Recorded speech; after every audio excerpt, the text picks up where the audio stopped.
Time to kick it into Overdrive.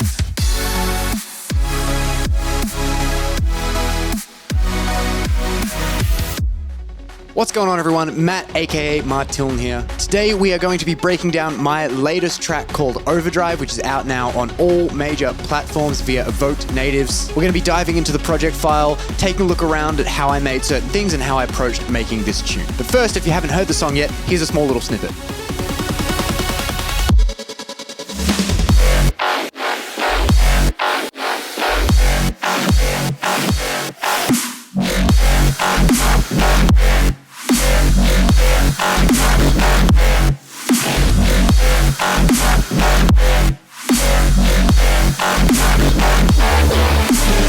As always, if you enjoy the video, make sure to leave a like and a comment down below, and also make sure to subscribe and turn on that bell notification icon so you don't miss an upload. And if you really enjoy the video, make sure to head on over to my Buy Me a Coffee page where you can support me by buying me a coffee or sign up to become a member and get access to things like track stems and project file downloads like the one we're going to be going through today for Overdrive. So without any further ado, let's jump right into the project file and take a look at the session. All right, so here we are inside of the Ableton Live session, and the first thing we're going to do is really just take a look at this first verse section, and particularly the synths in this verse section, which is where a lot of this tune started from. So let's just start from the verse and play all the way through to the build-up section so you can get a feel for what it sounds like.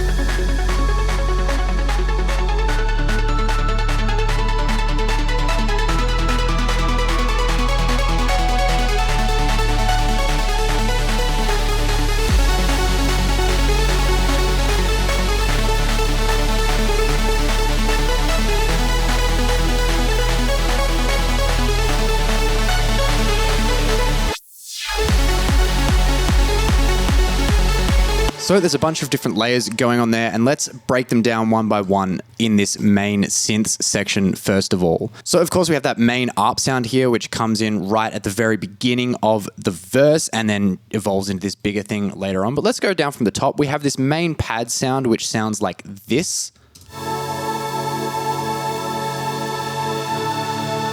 This kind of like background choral, really dreamy pad sound that's made up of a few different layers. We have this main pad sound right here. And this actually came together as a Beat Collective fortnightly challenge round challenge. So this pad sound is actually made out of one of the samples from that challenge round. Which was this little pluck sound. And I just grabbed a waveform from it down here in Sampler, looped that single cycle, and just added a bunch of processing to it to make it sound like this really cool kind of airy pad sound.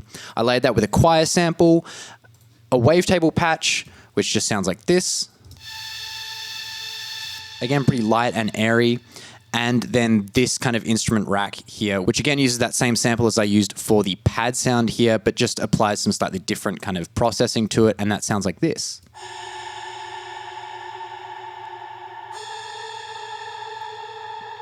Which is all pretty cool.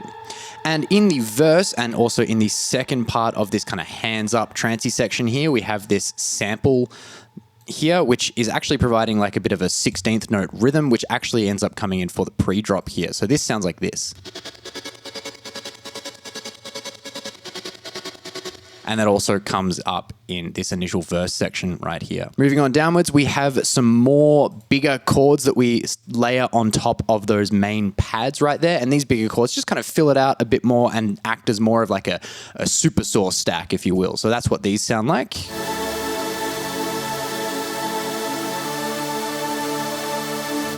Made up of my favorite Super Supreme patch. If you've watched any of my other track breakdowns, you'll see this patch come in everywhere. It's just this Sylenth patch that I made a while ago using Sylenth and just put it into an instrument rack and had some basic effects on it, and I use it as a starting point for a lot of my super saw sounds. Layered it with a wavetable patch here, which is playing just the top notes.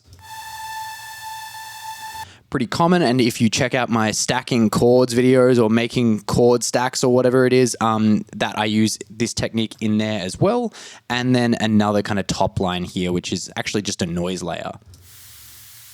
just to give it a little bit of extra kind of buzziness and airiness. And then those two pads together sound like this.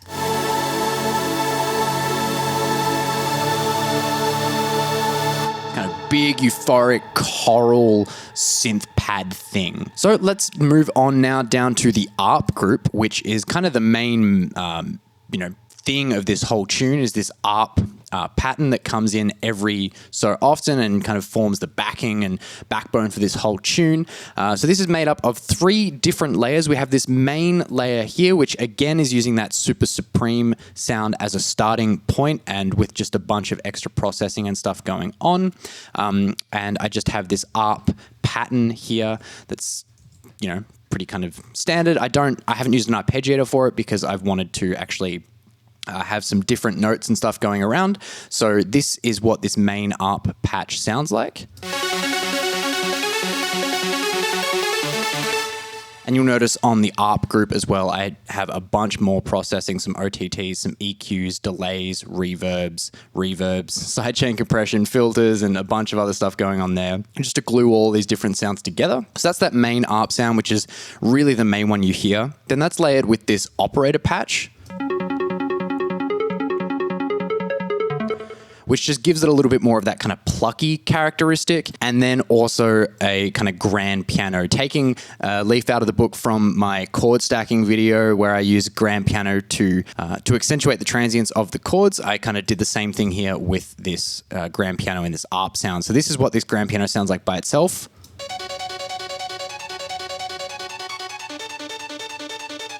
I've really distorted it and everything like that and really just kind of brought out that high-end pluckiness in it. But it just adds a nice little extra characteristic to this ARP group as a whole, which sounds like this.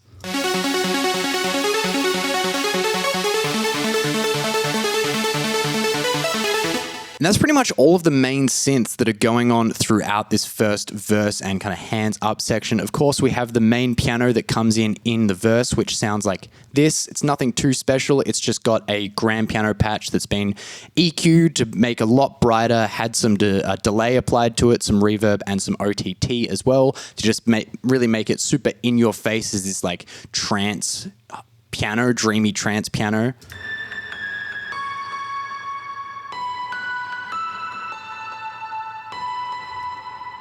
So really long reverb and everything just being compressed by this OTT here to really bring it all out. And then some reverse piano as well, which I've just frozen that note from the piano, dragged it onto a new audio track and reversed it to just make it kind of as a lead into extra sections as like a transition effect. So we of course also have some other stuff going on in this section as well. We have just a basic kind of super saw bass that I made using pigments clearly, which sounds like this. Layered that with a sub, which is the same sub I use for the whole track. And then also I've been lately getting into using a lot of really nice kind of ambience and atmos in the tunes just to add some extra just interest and kind of extra space and sound and stuff going on. So there's this kind of wind sound that I've got here, which is really subtle.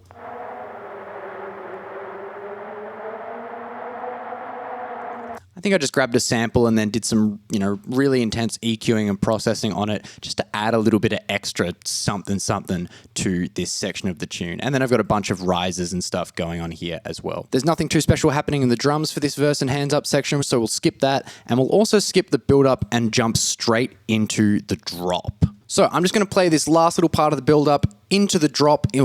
So I'm just going to play this last little part of the build up into the pre-drop and then into the drop, and then we'll break it down afterwards.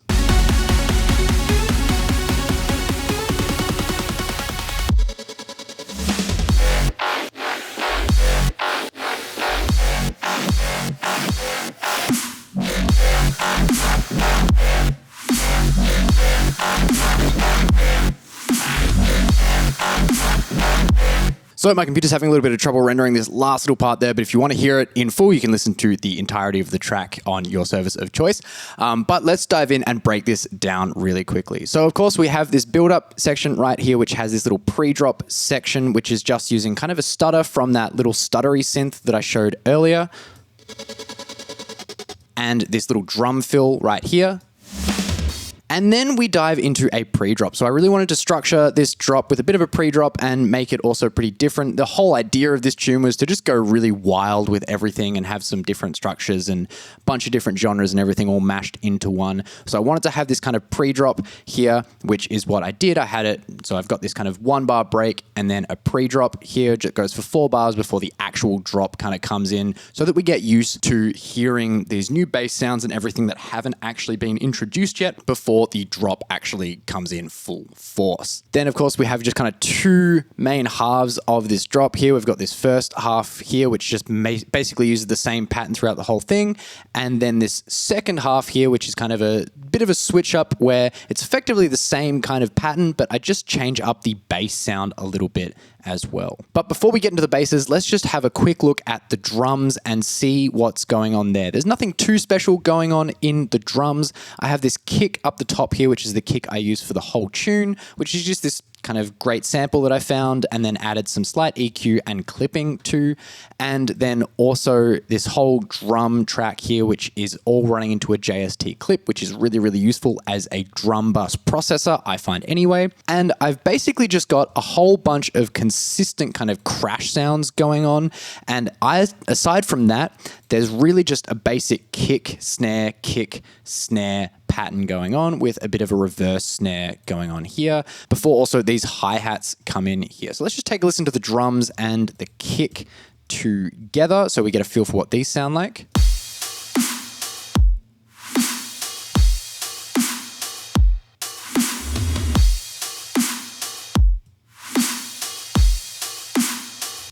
Cool. And so you'll notice there that the hi-hats aren't actually quite kind of in time. They're a little bit swung and there's not actually any kind of rhyme or reason to the particular timing that I chose for these hi-hats. I kind of just placed them and found the right timing to go along with the rhythm of the bass sound, which was a little bit more kind of swung and not quite triplety, not quite dotted eighth notes or anything, but just slightly different. So again, it was just kind of playing that by ear. And then in the second half of the drop here, I have just more consistent crash cymbals just to make it a little bit more kind of interesting and exciting. I'm also have some fills here, which I'm making using SSD Sampler 5, the free Steven Slate drums sampler here, which is really fantastic. If you don't own this, it's free. Go and download it. It's awesome as a free acoustic drum kit VST. And I'm just slamming this through a bunch of compression and distortion and clipping to get it to really stand out in the mix. Obviously, it doesn't sound entirely realistic just by itself there, but in the context of the mix, it adds a nice kind of fill. So that's really it for the drums in this section. So let's close that up and move on down to the main event of the drop, which is, of course, the bass. So down here in the bass group, I have my high basses group here, which is where all those kind of wubby sounds come from. And you'll see I've got a bunch of different wub layers here.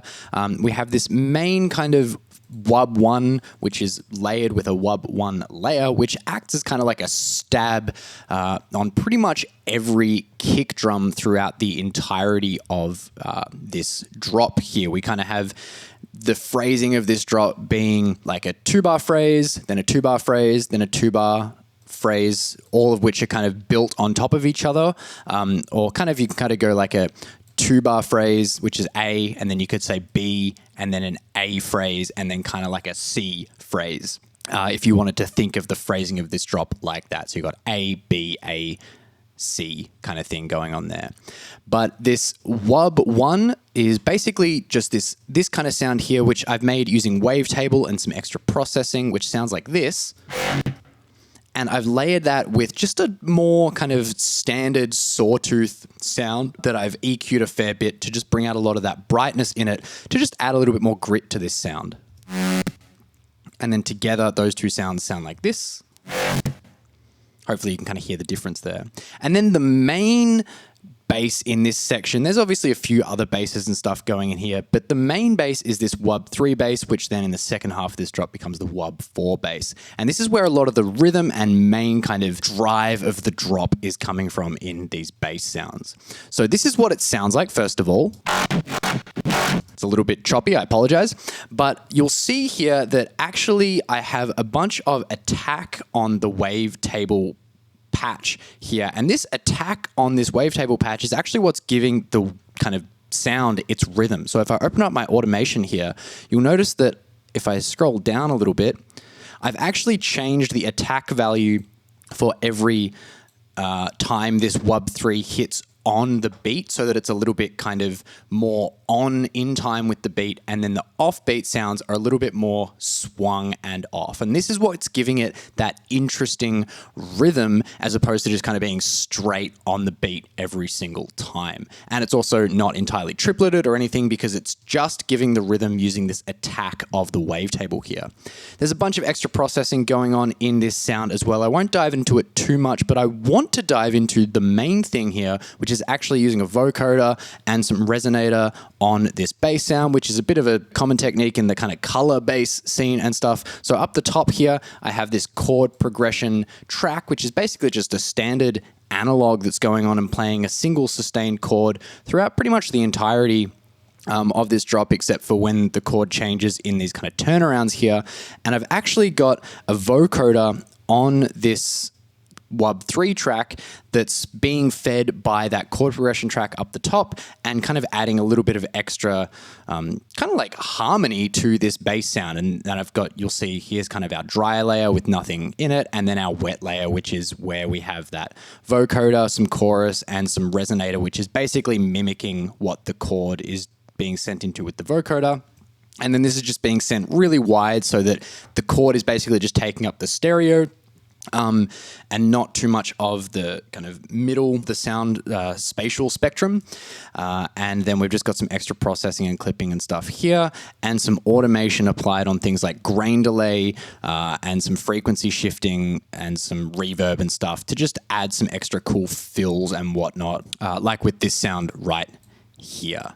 I won't play it because my computer will not like that very much. And one other thing that I've done here because of the wub3's kind of rhythm is actually because obviously with the sub here and the MIDI notes, there's not kind of any actual MIDI rhythm to this. The rhythm is being given from the attack of the synthesizer. What I've done with the sub here is actually applied a gate, a sidechain gate to the sub, so that the sub only comes through on these wub3s and also on the wub4s as well, which is basically just a reprocessed version of the wub3, and kind of matches the rhythm of it so that everything's a little bit more locked in place and coherent. And you'll notice I've got some automation on the on-off of both of these gates here, which are just linked to when these wub3s and of course, down here later, the wub4s are actually playing so that everything kind of stays in time with each other. There's also a bunch of extra kind of ambience and stuff in here as well. I've got that Atmos sound that I mentioned before, as well as some extra kind of drop ambience, which is just some,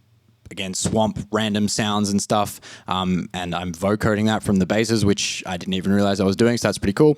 And then just some extra risers and noise downlifters and stuff just to keep this massive wall of sound going throughout the whole thing. And then as I mentioned, in this kind of second half of the first drop, we switch it up and I basically just used this same patch from the wub3, copied it down to the wub4 and changed a bunch of stuff in it. So I used that wub3 patch as a starting point and then just altered it so that there was some slight difference in this second half of this drop here. Then moving on, we have this kind of mini little build-up section which drops into our second drop, which I decided I really wanted to go pretty fun and different with. This kind of psytrance, Melbourne bounce, 150 BPM kind of thing going on here, which was really, really fun. And this is what that sounds like for those of you who haven't heard the tune quite yet.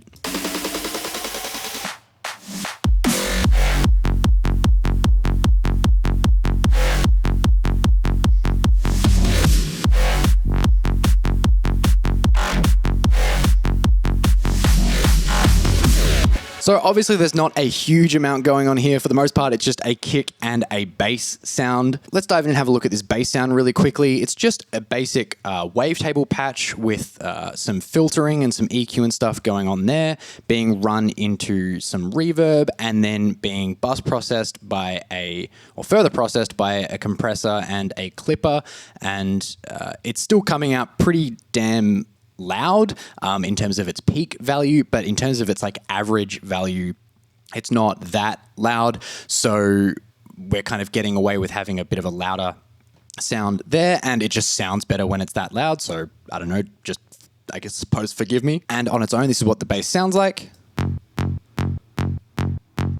And I've layered that with, of course, our main sub as well, which just goes throughout the entirety of the tune. We, of course, have our standard kind of drum pattern going on as well, which actually ends up being the same drum pattern as in the trance drop right at the end. And then we also, one thing I wanted to show you really quickly was down in this impact group, I have this exhaust track right here, which is also being played throughout the first drop. But in order to kind of give it a little bit of extra rhythm and pulse during this second kind of psytrancey style drop, I've actually automated the release time of our sidechain compressor here so that it just is a little bit longer, so we get a bit of a different kind of pump and a little bit of a different rhythm in that noise in this section as opposed to in the first section back here. So if we solo this, you can hear what that sounds like.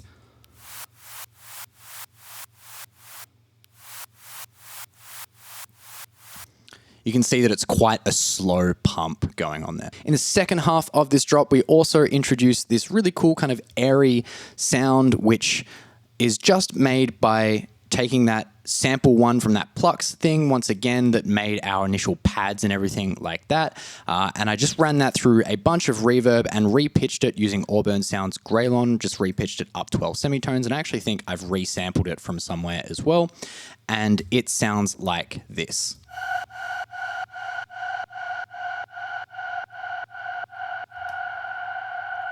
And I've actually just got the reverb here being really, really long, and then I just automate turning it on and off so that I can kind of, control when that hold out of the reverb is actually happening in this drop. But other than that, in this second drop, that is pretty much it. We start bringing in the ARP towards the end of it here as a way to transition back into our kind of breakdown versey type section before we go into our final drop, which is this trancey section here. So this final section right here, we basically bring everything from the first section all back together. We have those same main pads here. We have that same kind of extra little pad line here. We have the big chords. We have our ARP group here, all of which is doing exactly the same stuff as it was in our initial kind of verse and hands up type section.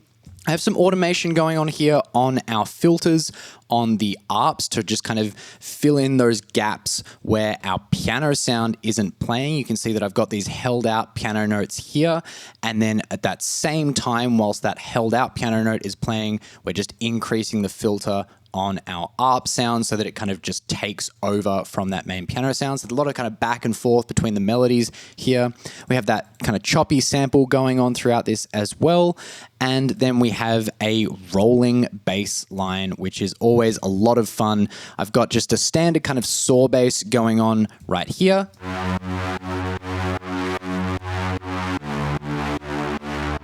Just adding kind of an extra supporting layer to the main chords, and then this rolling trance bass here, which is a pretty classic kind of sound and a really, really fun one, and just makes the end of this tune really, really fun and kind of completes the whole kind of trance feeling of this final part here. So this is what this rolling trance bass line sounds like.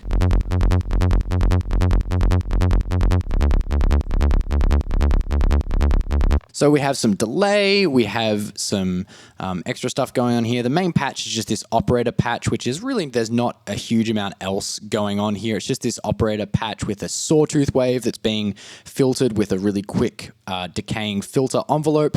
And towards the end of this kind of first 16 bars here, I just increase that filter. So again, kind of opening up a little bit of space there. And we, of course, have that main piano going throughout this section as well as some extra Atmos sounds and some effects like rises and down sweeps and everything like that too, before we hit this little outro section right here, which is effectively just where the tune ends and everything delays out just like this.